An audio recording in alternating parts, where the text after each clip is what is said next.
আহ, এই যে ফাংশনটা, এটা হচ্ছে নেট ওয়ার্কিং ডেজ। এটা আসলে যে জিনিসটা করে সেটা হলো যে কোনো একটা নির্দিষ্ট ডেটের শুরু থেকে আর একটা শেষ পর্যন্ত এই যে একটা সময়, এই সময়ের ভিতরে আসলে কতদিন কাজ করা হয়েছে এটা আসলে দেখায়। হ্যাঁ, বা কতদিন কাজ হয়েছে। তো আমাদের এখন একটা জিনিস এই জায়গায় একটু খেয়াল রাখতে হবে, যে এরা যে সিস্টেমটা ফলো করে সেটা হচ্ছে আমেরিকান স্টাইল। আমেরিকান স্টাইলে আমরা কি দেখি, আমরা জানি যে তাদের সোমবার থেকে সপ্তাহ শুরু হয় এবং শুক্রবারে যে শেষ হয়। তো এই যে 5 দিন হচ্ছে ওয়ার্কিং ডেজ বা বিজনেস ডেজ, আর বাকি যে 2টা দিন, এই 2টা দিন কিন্তু ছুটি। এই 2টা দিনে কিন্তু কোনো কাজ নেই। তো এখন একটা বছরে আসলে কতদিন কাজ করা হয়েছে এটা যদি আমরা খুঁজে খুঁজে বের করতে চাই, যে 2 দিন বাদ 2 দিন বাদ 2 দিন বাদ এইভাবে, তাহলে আমাদের জন্য খুবই পেইনফুল। হ্যাঁ, তো এটা যদি এমন হতো যে একটা ডেট দিলাম, পরে একটা ডেট দিলাম, আমি বললাম যে এই 2টা ডেটের ভিতরে কতদিন কাজ করা হয়েছে তুমি সেটা আমাকে দেখাই দাও। তো এই এক্স্যাক্টলি এই কাজটাই করে। হ্যাঁ, তো আমরা এখন 2টা ডেট আমরা লিখবো। 2টা ডেট লেখার জন্য আমরা কি করতে পারি, এখানে একটা ডেট দেই, আমরা দিই স্টার্ট, একটা ডেট দিই স্টার্ট, আর একটা ডেট দিই এন্ড, আর এখানে দিই হচ্ছে রেজাল্ট। হ্যাঁ, এবার স্টার্ট ডেটে কি কি দিলাম আমরা, জানুয়ারি 1, 2023, আর এটা দিলাম 12/31/2023, মানে হচ্ছে এই বছরে আসলে কতগুলো দিন ওয়ার্কিং ডেজ থাকবে। হ্যাঁ, তো আমরা এখান থেকে আমরা নেট ওয়ার্ক ডেজ দিলাম। এটা তাহলে আমাদের প্রথমটা কি, প্রথমটা হচ্ছে আমাদের সেই স্টার্ট, এবং তার ইমিডিয়েট পরে আছে ক্লোজ। আমি এখানে কতদিন দেখতেছি, 260 দিন হচ্ছে ওয়ার্কিং ডেজ। কিন্তু একটা জিনিস আমরা আরো কিন্তু এখানে একটা ইনক্লুড করতে পারি। কেমন, সেটা হয়তো আমি বললাম যে এখানে আমি একটা লিস্ট করে দিলাম যে এ বাদেও আমার কিন্তু কিছু কিছু দিন ছুটির দিন আছে। সেই ছুটির দিন কি, সেটা হচ্ছে এটা এটার নাম যে আমাদের, আমি ধরে নিলাম আমাদের বাংলাদেশেও ওই ঠিক ইউএস স্টাইলে সবকিছু মেনটেন করা হয়। তো সেখানে দিলাম বাংলা হলিডেজ। আচ্ছা, এবার এখানে আমি একটা ডেট লিখলাম, র্যান্ডম ডেট, সেটা 1 এপ্রিল দিলাম আমরা, এটা যে 04/01/2023। দেখি এই ডেটটা আসলে ছুটির দিন পড়ে গেছে কিনা আগের থেকে দেখি। না, এটা যেহেতু আমাদের সোমবার থেকে কাউন্ট করা শুরু হয় এবং শুক্রবার শেষ হয়, তার মানে এই ডেটটাতে আমাদের অটোমেটিক একটা ছুটির দিন, এটা আমরা দিব না। যে ডেটটা ওয়ার্কিং ডেজ সেটা আমরা এখান থেকে বাদ দিয়ে দিব, সেই ডেটটা আমরা দিব, কিন্তু ওই দিনটা আসলে আমরা ধরে নেব এটা হচ্ছে ছুটির দিন। সেটা কেমন, 14 তারিখ। 14 তারিখটা হচ্ছে আমরা ধরে নিলাম কোনো একটা ছুটির দিন, এটা হচ্ছে রেইনি ডে। Rainy day. আচ্ছা, এবার রেইনি ডে দেওয়ার পর এখন এই যে রেইনি ডেটা, এই রেইনি ডেটা আমি চাচ্ছি আসলে ছুটির দিন হিসাবে কাউন্ট করব। তো আমরা আরো কিছু ডেট এখানে দেই, যে এটা আমরা দিলাম 25 তারিখও ছুটির দিন, তারপরে দিলাম 11 তারিখও ছুটির দিন। এগুলো সবই আমি রেইনি ডেজ রাখলাম, কোনো ধরনের কোনো পরিবর্তন রাখলাম না।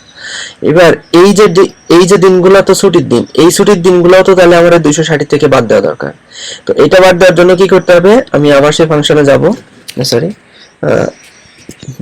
আমি এখানে একটা নতুনটা দিয়ে শুরু করি, তাহলে আমাদের জন্য বুঝতে সুবিধা হবে একটু। তো এখানেও আমরা দিলাম নেট ওয়ার্কিং ডেজ, এবং সেই প্রথমে একটা ডেট, তারপরে আরেকটা ডেট, সরি এখানে ডেটগুলো আমি বসাই নাই, ডেটগুলো একটু বসাই নি, নাকি আমি এইটাকেই ধরি। আচ্ছা, আমরা এইটাকেই ধরি, নেট ওয়ার্কিং ডেজ, সেটাকে প্রথম একটা গেল।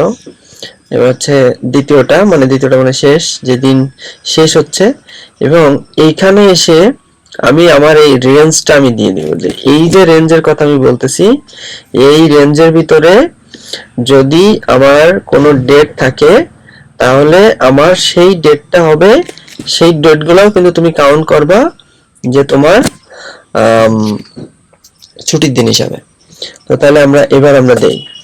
তো আমরা দেখতেছি কি যে 260 থেকে আমাদের এখানে আরো 3টা দিন আরো 2টা দিন আমার এখান থেকে কমে গেছে, ওয়ার্কিং ডেজ এর ভিতরে আমার আরো 2টা দিন কমে গেছে।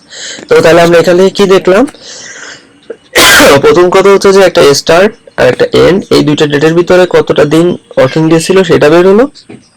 প্লাস যদি কখনো এমন হয় যে এই তিনটা আমি যদি একটা ডাটাবেস তারে দিয়ে দেই, যে ছুটির একটা ডাটাবেস, যেমনটা সরকারি ছুটির একটা ডাটাবেস আমি তারে দিয়ে দিলাম। সরকারি ছুটি তো শুক্রবারে পড়বে না, সরকারি ছুটি অবশ্যই পড়বে শুক্রবার বাদে যে বিজনেস ওয়ার্কিং ডেজ আছে সেই দিনে। তো ওই যে ছুটির দিনটাও যেন এই আমার মূল ওয়ার্কিং ডেজের থেকে বাদ যায়, সেটাও যদি আমি করতে চাই তাও কিন্তু আমি এই নেটওয়ার্কিং ডেজ দিয়ে আমি খুব সহজেই করে ফেলতে পারবো।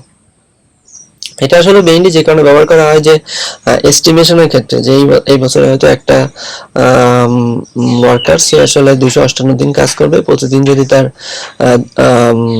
1000 টাকা করে স্যালারি হয় তাহলে এই বছর তার কত টাকা স্যালারি দেওয়া লাগবে। তো আমি এটা যদি এখন 1000 টাকা দিয়ে গুণ দিলে আমার দেখাচ্ছে 2,58,000 টাকা আমার একে স্যালারি দেওয়া লাগবে, এই বছর দেওয়া লাগবে। তো এই এস্টিমেশনের জন্য এটা খুবই কাজে দেয়। আবার যদি এমন হয় যে এই জানুয়ারি মাসে এপ্রিল মাসে আমার কতদিন করে দেওয়া লাগবে, এটাও কিন্তু আমরা এখান থেকে বের করতে পারি। সেটা কেমন, সেটা হচ্ছে এমন যে আমি দিলাম জানুয়ারি 1, এবার হচ্ছে 2023, এবং এখানে দিলাম 31, তারপর হচ্ছে 2023। আচ্ছা, এবার আরেকটা আমরা লিখে দিই, সেটা কত, ফেব্রুয়ারি 1, তারপর হচ্ছে 2023। যেহেতু এটা লিপ ইয়ার মাস না, তাহলে এটা হবে 28, তাহলে 02/28/2023। এবার আমরা জাস্ট এই দুটো সিলেক্ট করে নিয়ে আমরা যদি নিচের দিকে টান দেই তাহলে আমার বাকি মাসগুলো হয়ে যাওয়ার কথা। হ্যাঁ, এই দেখতে খুবই বিরক্ত লাগে। হ্যাঁ, এই যে জানুয়ারি 1 তারিখ, ফেব্রুয়ারি, মার্চ, এপ্রিল চলে আসছে, 31 জানুয়ারি, 31 মার্চ, এপ্রিল মাস, এইগুলো অটোমেটিক চলে আসছে। তো আমি যদি এখন যদি নেটওয়ার্কিং ডেজ এই মাসে কত দিন এটা যদি আমার জানা থাকে, সেটা কেমন, এই আর এখান থেকে আমি নেটওয়ার্কিং ডেজটা যদি জানা থাকে, যেহেতু আমার কাছে কোনো ধরনের কোনো ডাটাবেস নেই সেহেতু এটা আমি নিচ্ছি না, কিন্তু যদি আমার ইচ্ছা করে আমি কিন্তু দিতে পারি। সেটা কোন জায়গা থেকে, এই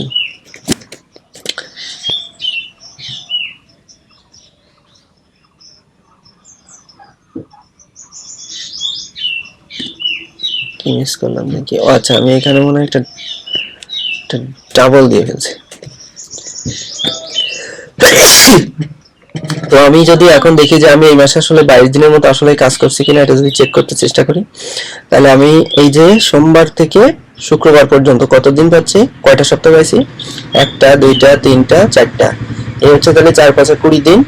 আবার এইখান থেকে পাইছি 21-22, তারপরে কিন্তু আমি আর কোনো কাজ করার সুযোগ পাইনি, এটা পরের মাসে চলে গেছে। আবার এখানে যে মাসটা আছে এটা কিন্তু এপ্রিল মাস। হ্যাঁ, এটা কি মাস, এটা হচ্ছে আমাদের ছিল এপ্রিল মাস, এটা আমরা ডেট দিলে বুঝতে পারবো, এপ্রিল মাস। যেহেতু এটা এপ্রিল মাস, তাহলে জানুয়ারি মাসে তো আর এই ডেটগুলো বাদ যাওয়ার কিছু নাই।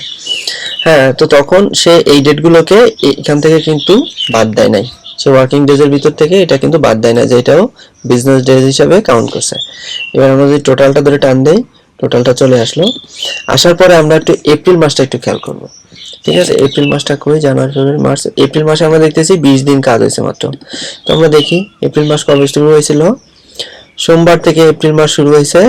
এখন আমরা পাইছি 1 2 3 4, তাহলে 4-5-20, আর আর হচ্ছে আর কই, আর কিন্তু আমরা একটা দিনও পাই নাই যেখানে আমাদের কাউন্ট করার সুযোগ আছে। তো আমরা দেখতেছি যে এখান থেকে এপ্রিল মাসের থেকে আমরা এপ্রিল মাসের 11 তারিখ আসলে কি বার, তারপরে কত তারিখ, 25 তারিখ, তারপরে আবার 11 তারিখই দিছি এখানে, তাহলে এপ্রিল মাসের 2টা 11 তারিখ দিছি। আমরা একটা ওয়ার্কিং ডে দেই এখানে, ওয়ার্কিং ডেজ দেই 17 তারিখ।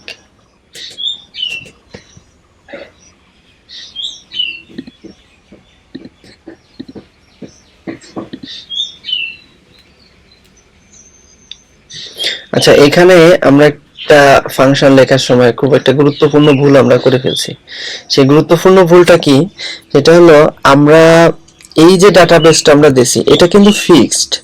হ্যাঁ, মানে এই ডাটাবেসের কোনো ধরনের কোনো পরিবর্তন আমাদের হবে না। যেহেতু হবে না, তো ও দেখেন কি করছে, এটা হচ্ছে এখানে E2 থেকে E4 পর্যন্ত, তাই না? এটা হচ্ছে E2, এখানে এই যে দেখাচ্ছে এটা E2, এটা হলো E4। তো এইখানে পরবর্তীতে যখন আমরা আসছি, এটা যেহেতু আমি নিচের দিকে টেনে নিয়ে আসছি, তার মানে যে ফর্মুলাটা ক্রিয়েট হয়েছে সেটা এখানে E3 আর এটা E5 হয়ে যাওয়ার কথা। হ্যাঁ, E3 E5 হয়ে গেছে। তখন যখন E3 এইটা আর E3 এইটা আর E5 এটা, তো এখানে তো তাহলে এটা ফাঁকা, এখানে তো ডাটাবেজে কিছু নাই। এবার এপ্রিল মাসে এসে যখন আমরা ডাটাবেজ চেক করতেছি, তখন আমি দেখতেছি কি যে E5 আর E7, তো E5 আর E7 এ কি আসলেই কোনো কিছু আছে?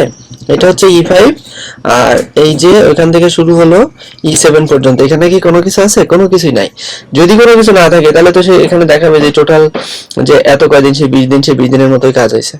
তো তাহলে আমরা এই ভুলটা কিভাবে শুধরাবো? এটা শুধরানোর জন্য আমরা এর আগে একটা ডলার সাইন দিব, এর আগে একটা ডলার সাইন দিব, এবার এর সামনেও একটা ডলার সাইন দিব, আবার এর আগে একটা ডলার সাইন দিব, এর আগে একটা ডলার সাইন দিব, দিয়ে আমি বুঝাই দিলাম যে তুমি এটা কখনো আর পরিবর্তন করবে না।